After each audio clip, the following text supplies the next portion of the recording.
You're listening to Hawk Talk with former Seahawks wide receiver Michael Bumpus. Powered by Seahawks.com. Now, here's your host, Nasser Kyobe. Welcome into another edition of Hawk Talk. The Seahawks beat the Saints 44-17. Bump. It was a beatdown at Lumen Field. The Seahawks were firing on all three phases of the game. We're going to get into all the action that happened, Bump. But I'm sure you're familiar with all the memes out there that are like, the Seahawks have literally never played a normal game. You know what I'm saying? Or people's heart rate's always through the roof during a Seahawks game. Yeah. That was not the case on Sunday. Oh, no, it started off quick, too, man. And they look good. Like you said, the kicking game, the return game, offense, defense, complete team win. And you felt it during the post game. Mike McDonald was a little more relaxed after that. When typically win or loss, there's a sternness to him. He loosened up just a little bit. I think the only time I was nervous at any point in the game was the first fourth down when the ball was in the air. Yeah. But, of course, Kobe Bryant gets over and makes the play. Yep. Literally from that second on, it was like, This is great. I would love to beat teams 44-17 every week. And like Bump, as a player, this is one of those where like when you go into film, you're going to film confident. Oh yeah, you laughing. You're like, I can't wait to see this play instead of being like, man, I hope they don't show play 40. You know what I'm saying? So we'll get right into it with what had happened. See, what had happened was on Hawk Talk. The Seahawks left, no doubt, with an impressive beatdown of the New Orleans Saints at Lumen Field. All three phases of the game, as you mentioned it, but it was led by the special teams unit. We'll get all into that. The first half, the Saints led time of possession 22-19 to 7-41. Man. If you're looking at the box score, you'd think the Seahawks are getting dominated. Mm-hmm. That wasn't the case. They were somehow down 32 points at the half. On the first possession of the game, Seahawks forced a turnover on downs, and it was pretty much all Seahawks after that. The offense picked up where they left off in Pittsburgh, going 6 plays, 55 yards, ending with a 12-yard touchdown to JSN, his first touchdown of the season. That made the score 7-0, and the Seahawks were helped by an unnecessary roughness penalty on third down, which extended the drive. Yeah, the Saints would go 3-and-out on the next drive. They were going to attempt a touch push on fourth, but false starts, man. They had a bunch of penalties in that first quarter. Goodness gracious. And then Torrey Horton caught a punt and took it back 95 yards. It's the longest punt return in franchise history. That made the score 14-0. The next drive, full of false starts, holding penalties. The Saints will have to punt again, and disaster would strike again. D'Anthony Bell will come off the edge, block the punt. Chaz Surratt, I'm getting it right, Chaz. I got you, baby. Tried to pick it up, and he felt the excitement. He was like, I'm going to get some free money right now. Tried to pick the ball up, couldn't do it. Fell on the rock, but set up this next short, easy drive. No, love it. Love what you have D'Anthony Bell teach tape, just taking it right off the foot. And as a defender, I think everyone's been there at some point. You practice the drill back in the day. If it's like a city or country ball, and you practice it with your feet off to the side, scooping it up. But once you're in the game, man, that thing's bouncing. It's tough. It's happening quick. But he balled out for sure, and we'll talk about him a little bit later. The Seahawks, like you said, would find the end zone 2 plays later. Ken Walker runs in from 3 yards out, making the score 21-0 in the first quarter.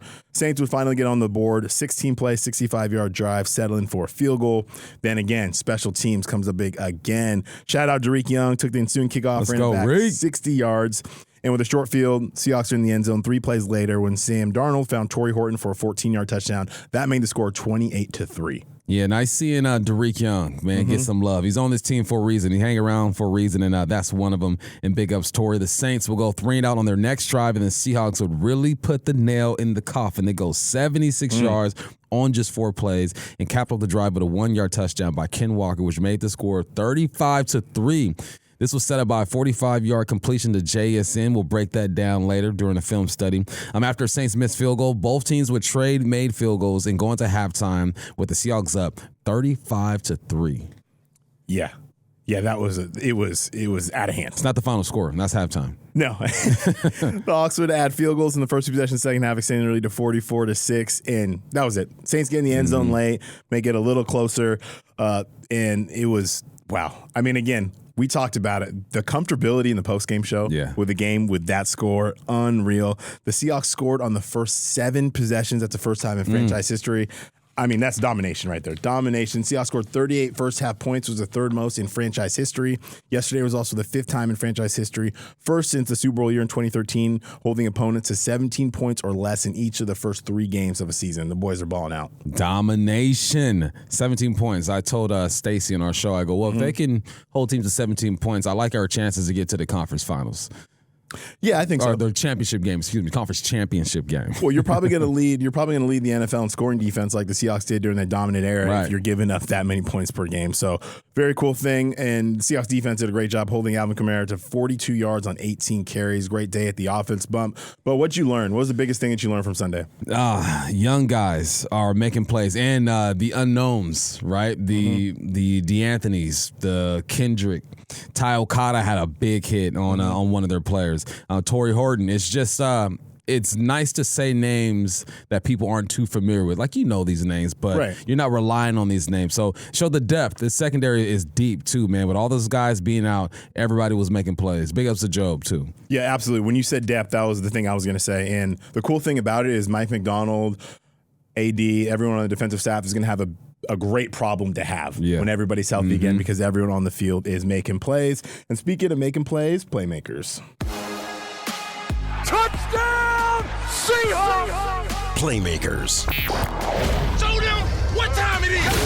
Holy catfish! Starting with the quarterback, Sam Darnold. He had an incredibly efficient day, going 14 of 18, 218 yards, 2 touchdowns, no interceptions, taking care of the football, which I love. The last 6 quarters he's played, he's been killing it.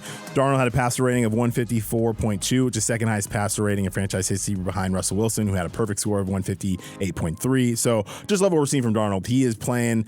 We're going to talk about this a little bit later, but I feel like he doesn't get as much credit as he deserves for being elusive. He makes a lot of plays within the pocket. I'm not talking about running 40 yards up and down the sideline, but he's making plays. If there's a free rusher, he spins out, making a lot of plays. So I love what I'm seeing from him. He's only been sacked 3 times this year, too.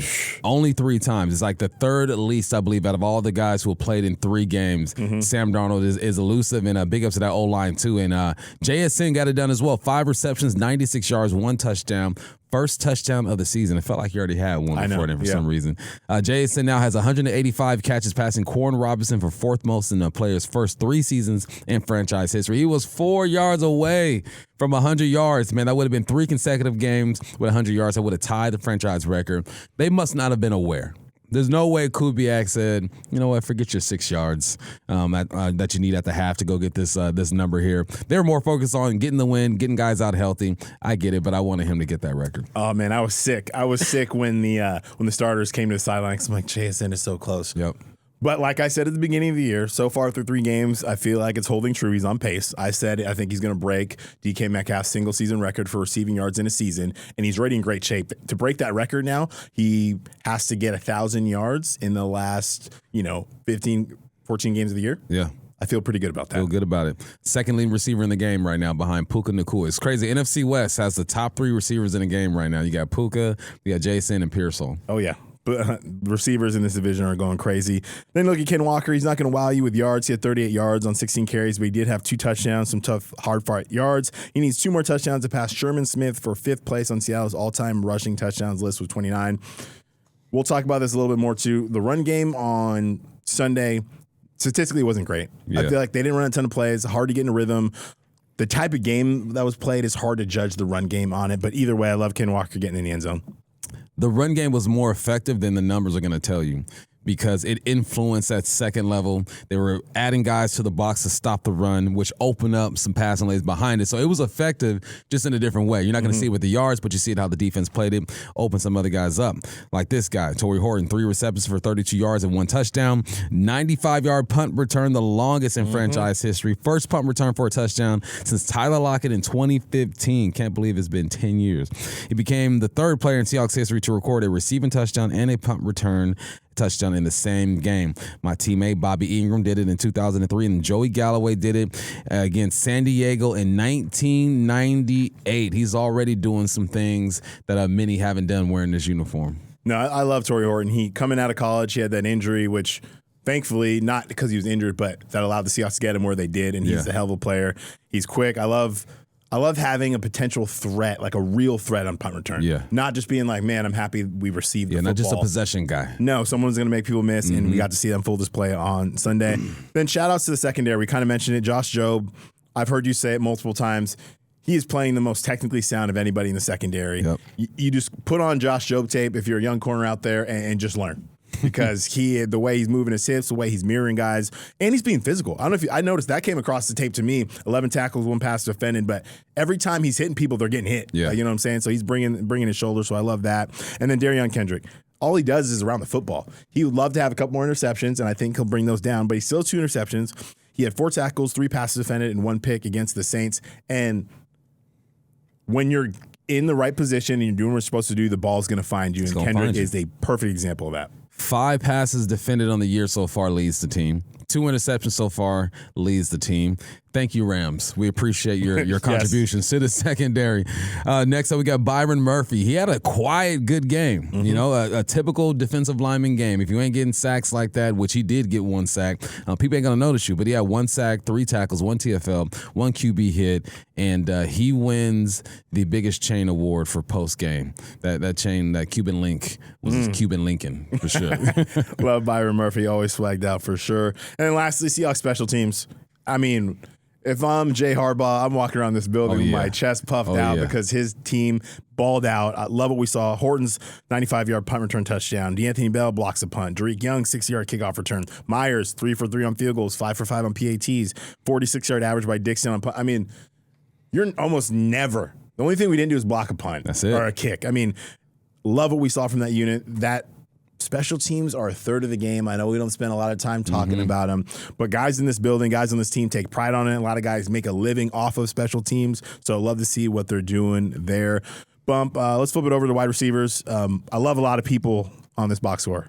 Yeah, one more note about special teams. Special teams is like an NFL locker room. It's so random. You got D-line, O-line, linebacker, running back, receiver, DB. So big upset at special teams. But wide receiver roundup. Let's get it. JSN, 5 for 96, 1 touchdown, a long of 45. He has 6 explosive pass plays so far this year, tied for the most in the NFL. We wondered if he was capable of getting behind the defense. Yeah, we ain't wondering no more. You got Horton, 3 for 32 and a touchdown. You got Cooper Kupp, 2 for 31. AJ, 1 for 23, a big catch. George Alani had 2 for 15. Saubert had 1 reception for 12. Reek had 1 for 12. Walker had 1 for 12 as well. A lot of names in that box score. I like to see that. Yeah, love to see you spreading the wealth. And I love to see explosive plays. You mentioned it. There's a lot of explosive plays that go around there. And quick shout out to Eric Saubert. I know Coach McDonald spoke about that on his radio show this morning.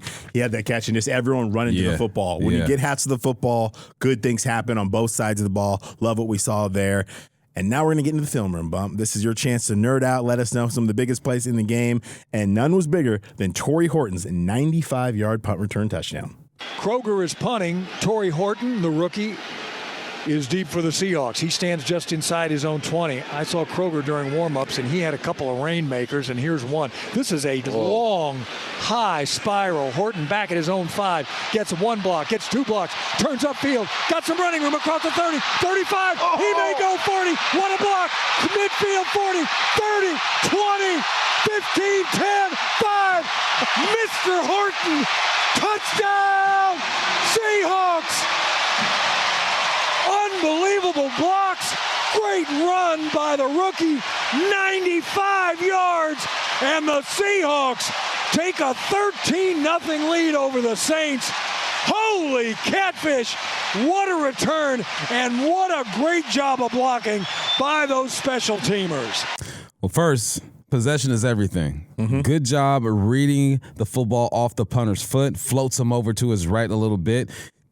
Typically, when you're inside the 10-yard line, you don't want to field that ball. But sometimes you lose track of where you are exactly, and you feel like you have some space in front of you, so you're going to try to make a play. I used to tell my guys on punt return, I'll make 1 or 2 miss, but I'm going to need y'all to pick up the rest. And that's what happens right here. You have a player right in front of him. He makes a miss. You have Nehemiah Pritchard, who is right there. And I remember being in the booth and begging, please don't push him in the back. Please don't push him in the back. He has a guy, gets in front of him, gets just enough, throws his hands up like he's guilty, but he's not guilty. The referee makes sure that. And now this is Horton just trying to find the creases. And now what happens when you're on that defensive line, so to speak, when you're on the punt return team, you rush and then you get back, and now you're looking for bodies. You're just trying to find bodies to hook up with, and you have Jarek Reed and Jake Bobo who make this thing happen. And other guys did their jobs too. You slow guys down, but you're looking for a crease. Right up the middle of the field, you have Jarek Reed pushing this guy to the left of Horton. You got Bobo pushing this guy to the right of Horton. And now you're finding Chaz. Chaz go ahead and head hunt that punter, sit him down on his wallet, and Horton gets outside towards the sideline. The rest is God-given ability. Love to see it. It's been a while since we've seen one of these. Absolutely. And what I love, you named all the good stuff, but I love effort here. Yeah. Effort from everyone on the field. DeAnthony Bell is on the backside of this, and he just chases it down. Hustle. He's escorting Torrey Horton to the end zone. There's two people he can block on that play. There's a guy behind Torrey, and there's a guy in front of him, and he's running head on a swivel, looking for somebody to block. Love what we saw from him there. And you mentioned Chaz. Again, finding work. A lot of things on special teams, when you're looking back, you're finding work. He doesn't know who it is, and he hits him legally, cleanly. I mean, absolutely blows him up, sends it on the way. And I love it. I love it from everyone. Torrey Horton, everyone on the field is just running with effort, and that's the type of style Mike McDonald and this staff wants to play with. So good on everybody. And you said it, presence of mind. Nehemiah Pritchett and Derek Young could have easily got flagged for a block in the back or getting a little close, but no, the smart plays. And the young kid, Torrey Horton, takes care of the rest. Go. Love what we've seen there. Another play we're going to break down. I guess this is just going to be a weekly thing, Bump. JSN is going to have a 40-plus yard reception, and we're going to break it down. Here's Sam Darnold find JSN for a 45-yard gain. Ken Walker, the third in the backfield. Play fake to him on first down. Sam has time. Now he's going to let one fly down the middle of the field. It's right between three defenders, and JSN makes the catch. So this right here is what the effect of the run game, right? Didn't have that many yards on the ground, but the threat of K9 is what gets this squad in trouble. I'm talking about the Saints. So the Hawks come out. They're going to max pro this thing. You got two tight ends to the right of Sam Darnold. You have JSN to the left of Darnold by himself. You got Horton on the bottom. Cooper Kupp down at the bottom by himself. K9 in the backfield. So you got a too-high safety look by the Saints. Really one-on-one matchups on the outside with these receivers. And Sam Darnold is under center. He's going to go back and fake the handoff. What that does, the safety that is over JSN, his eyes are in the backfield. He's cheating. Dog, you got to be deeper than the deepest. But because you can run the football, he wants to be a part of that. His eyes get caught in the backfield, and JSN just goes. He gets an inside release, and by the time JSN is 2 yards away from that safety, he has not turned his hips, it is a wrap, my friend. That's exactly what happens there. On the bottom, you have Cooper Kupp running a nice little a dig route. He occupies two players, and then it's just all speed right here. And you toss one up for your guy. You go and get it in between three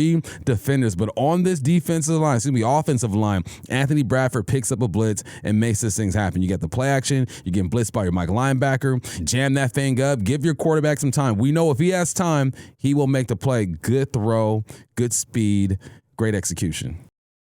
You mentioned it, mass protection on this play. I love the success we're having on two-man routes. Mm-hmm. That just shows everything you talked about Clint Kubiak, his game plan, how he's marrying them plays together.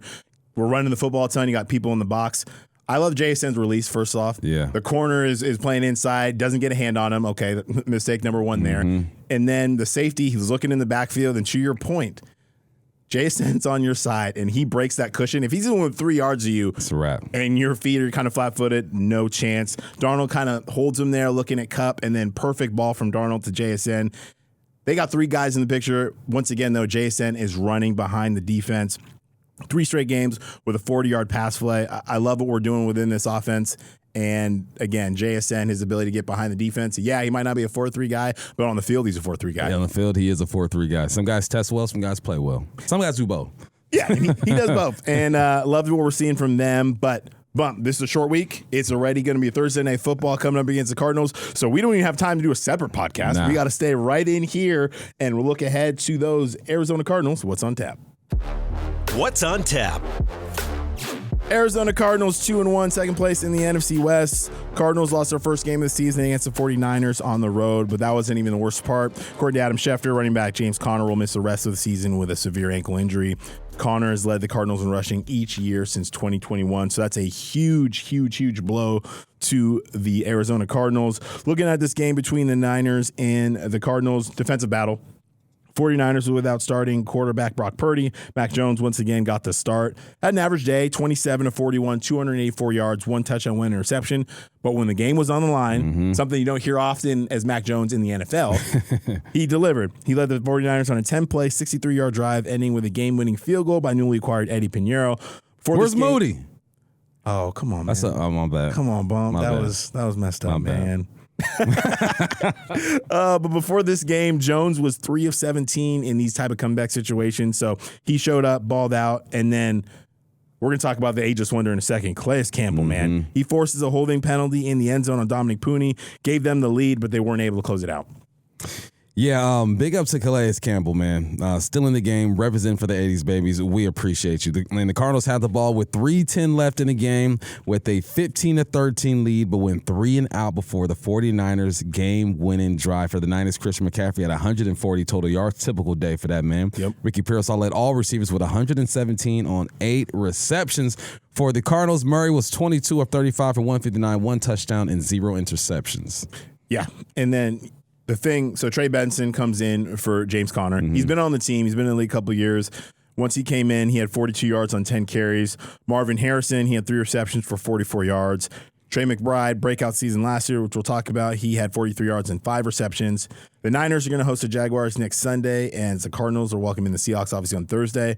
But, man, Bump, it wasn't just James Conner that walked out of the game and was lost for the season. Man. Corey Adam Schefter test showed today that 49ers Pro Bowl defensive end Nick Bosa suffered a season-ending torn ACL on Sunday's win over Arizona. Apparently, it's a clean tear, and Bosa will need season-ending surgery. That is an absolute devastator for the 49ers. Man, same knee, too. A couple years ago, he tore that thing, man. So, I know they are the ops. I know they are the 49ers, but you hate to see that. So, James Conner and Nick Bosa, you guys heal up, man. Heal up. Let's look at this head-to-head Seahawks against the Cardinals. When it comes to offense, the Seahawks have the 18th ranked offense, the 21st ranked rush offense, and 12th when it comes to throwing the football.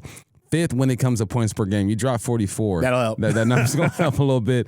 The Cardinals are 25th overall as far as offense, 16th running the football, 28th passing, and 19th when it comes to points, averaging 20.7 a game. Yep. Flipping it over to defense, Seahawks 14th in the NFL. That number is continuing to slowly creep down after that first game. They are 7th against the run, only allowing 90 yards per game. So we're up there for sure. Pass defense 20th, allowing 221 yards per game, a number that's continuously dropped every single week. And points allowed. Look at that. Number 2 in the NFL, allowing 15.7 points per game. That'll work. If you end with that number, you're probably going to lead the league, like I said before. I accept that number. On the side of the Cardinals, they are 23rd in total defense, allowing 340 yards per game. They are 4th against the run, though. They're playing stout run defense, only allowing 76 yards per game. 30th, though, against the pass, allowing 264 yards per game.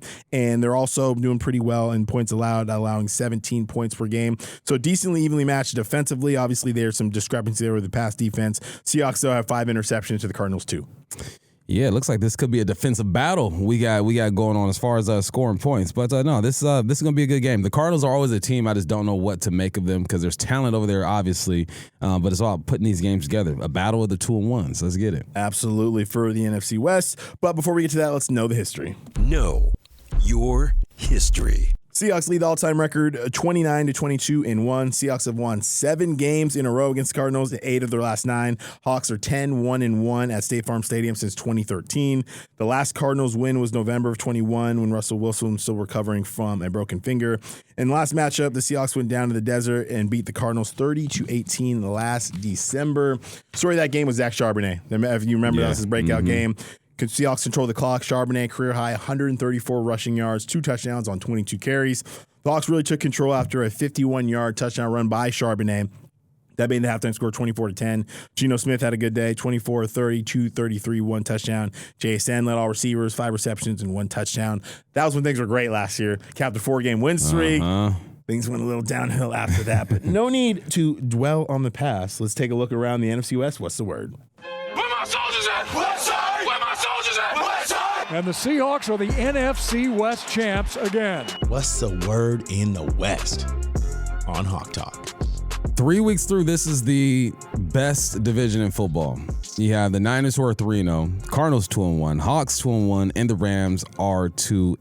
The NFC West came back to earth a little bit with the Rams blowing a 26-7 lead against the Eagles. I was watching that. I'm like, man, are they really going to do this? And the Cardinals dropped a game within the Division II, the 49ers. Let's talk about that Rams-Eagles game. Matthew Stafford throws an interception on the opening drive, and the Eagles took full advantage with Jalen Hurts scoring on a touch push, making the score 7-0. It was all Rams for a while after that. The Eagles went 3-and-out on their next 4 drives and then fumbled on the following drives. The Rams will capitalize by scoring 26 consecutive points, points, 4 field goals, and a Devontae Adams 44-yard touchdown, and a Kyron Williams 10-yard touchdown, taking the lead to 26-7. I was watching this and not believing what I was seeing.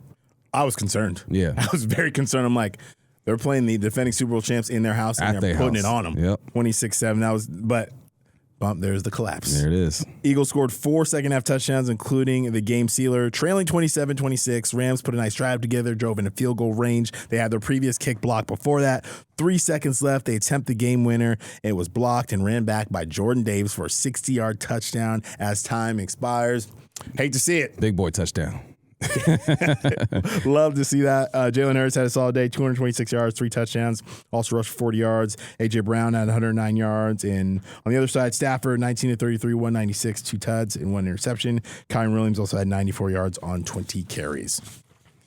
Yeah, Puka did his thing too. 11 receptions for 112, and the Rams played the Colts. Yeah. Like, this is getting interesting. I love seeing Danny Dimes. Someone said Danny Dimes went to Indianapolis, and he is now Danny Dollars. Like, he didn't up his game. I like that. I can't claim that. Someone on the text line text me that. I had to hit him with the bars. But yeah, this should be an interesting one. Yeah, because they win another game, I'm gonna start believing in the Colts. I've been kind of skeptical of what we've seen, but they're handling teams and they're playing good football, so it'll be interesting to see.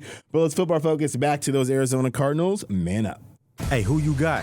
Who you got? You know what time it is. Man up. Man up, brother. Man up. Man up on Hawk Talk. We always start with the quarterback, Kyler Murray. Crazy to think Kyler Murray is rating his 7th season bump. Yeah. In those 7 seasons, Murray won AP Rookie of the Year, has also been in the Pro Bowl twice. Past game against the 49ers, Murray actually joined the 20,000 yards passing club. And as the Cardinals starter, Murray has a record of 38, 46, and 1. He led the Cardinals to playoffs back in 2021, but has not been back since. Yeah, Kyler Murray, 7 years in the game already. He still feels like a young man fresh out of college to me. But we know what he can do. He can throw the football. He can run the football. 10 games against the Hawks, 62 carries, 402 yards, and 2 touchdowns. He can throw that thing as well. It's all about just forcing him to turn the ball over and don't let him go nuts. He cannot rush for $150, $120, and a couple touchdowns. That's going to make for a very, very long day. Let's talk about our quarterback, Sam Darnold. Coming off a good performance against the Saints, it was 14 of 18, 218, 2 touchdowns, and most importantly, 0 interceptions. Like you mentioned, 154.2 passer rating, second highest in franchise history. He's completing 70% of his passes so far this year. Completed 77% last game. He just has to continue to be efficient, man. Be efficient, take care of the football, run this offense like he has been doing. I like our chances. You mentioned it, 3 sacks all this season. This time last year, it's apples and oranges a little bit. Geno Smith already sacked 8 times. Yeah. Offensive line has obviously improved, but as I mentioned earlier, Darnold's been great, making things happen, extended plays down the field. Flipping over the running backs, Trey Benson stepping in for James Conner. We know James Conner, very established in this league. Love his story, defeating cancer, coming out of the pit. Really good running back. But Trey Benson, your number has been called, and you are now up. They got other running backs, Amari DiMercado, Bam Knight, Michael Carter's on the practice squad, did some things for him last year. And Benson's ready, man. He said, I don't have a choice. I got to go out there, do it for Conner, and that's going to be his motivation. Second-year running back out of Florida has filled the primary ball carrier when Conner went out. Again, I said earlier, 10 carries, 42 yards on a 29-yard run. Cardinals, they're so-so. They're middle of the pack, running the football, 16th in the NFL, 111 yards per game. That's what the Seahawks are doing well. They're stopping the run, and hopefully that continues on Sunday.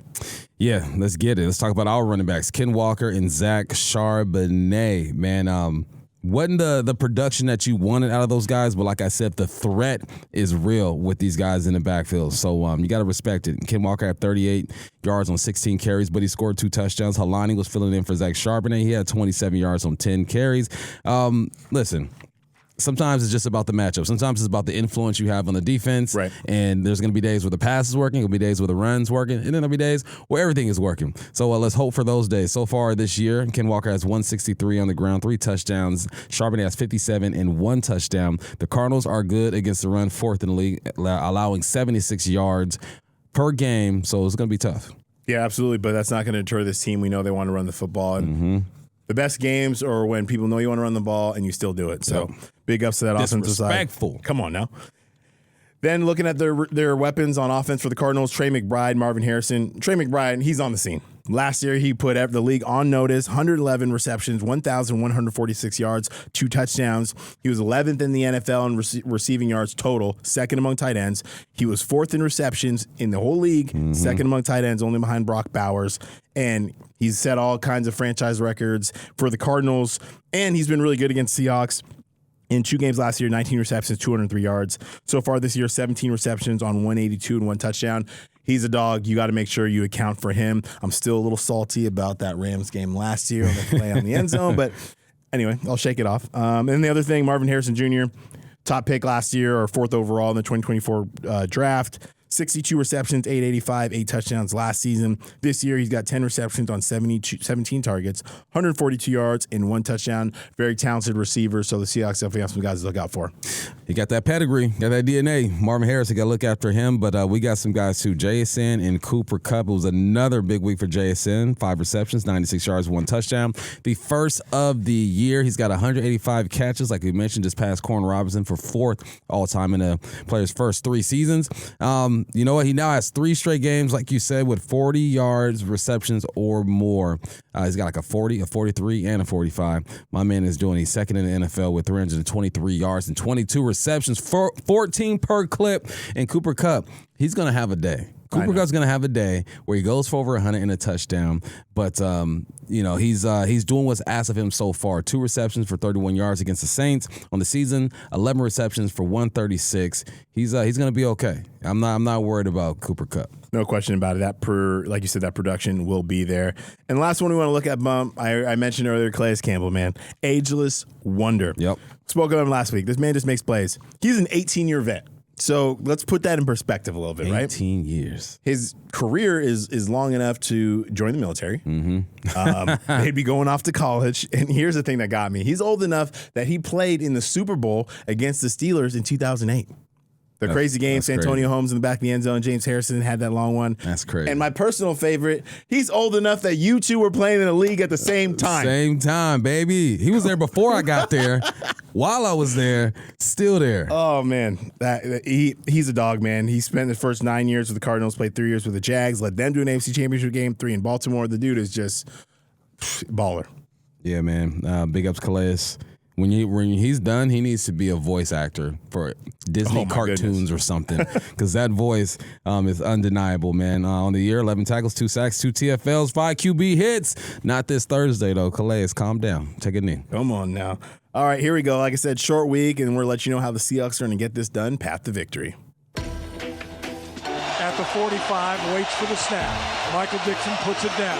That kick is away, and that kick is good! The Seahawks win! It's good! It's a path to victory on Hawk Talk. Big thing about this week is how the team responds. It's a short week. That's incredibly hard. Playing a game 3 days after you just had a battle is not what you're looking for. Thankfully, the Seahawks played such a game where they smacked the Saints around that a lot of those guys had to take the fourth quarter off in limited reps, so that should help. Still going to be very hard, so take care of your body. And for me, it's about starting fast. When you started fast against the Saints, you took them out of the game before there was a chance to have a game. So I'm really excited about the Seahawks continuing to do that and find a way to keep running the ball. You mentioned it. They're really stout against the run, so it'd be really important for Ken Walker, if Zach Charbonnet can be back, or George Holani to stay consistent and get after him a little bit. Yep, JSN, keep doing you, my brother. Keep being one of the best in the game. Protect the football. Defensively, you got to get after Kyler Murray. He's been sacked 7 times this season, and you need to stop the run. They're without James Conner, but you can't have Trey Benson just find himself and become the next James Conner. Like, come on now. Keep him in check. And you got to keep the ball or try to limit the damage that McBride and Marvin Harrison can do. These are professionals. They are good football players. They will make some plays, but you can't have them going nuts. No question about it. And take care of business in Arizona, man. The 12s have taken over that building for over a decade at this point. 10-1-1 since 2013. Seahawks have won 7 straight road games, 8-1 under head coach Mike McDonald. So get after these Cardinals. Yeah. Enjoy the long weekend. Get nice and ready for a good Buccaneers team that's going to come to Lumen Field, and then we'll talk about protecting Lumen Field once again. But I'm excited, Bump. I enjoy. I'll be disappointed that we can't watch the Seahawks next weekend, but I'm enjoy. Take a little time off. It's going to be great. So that's going to do it for us. The Seahawks taking on the Arizona Cardinals on Thursday Night Football. If you're listening on the radio, our pregame show gets going at 2 p.m. For Michael Bumpus, I'm Nasser Kyobe. This has been Hawk Talk. Hopefully we'll be talking to you next week about a Seahawks victory.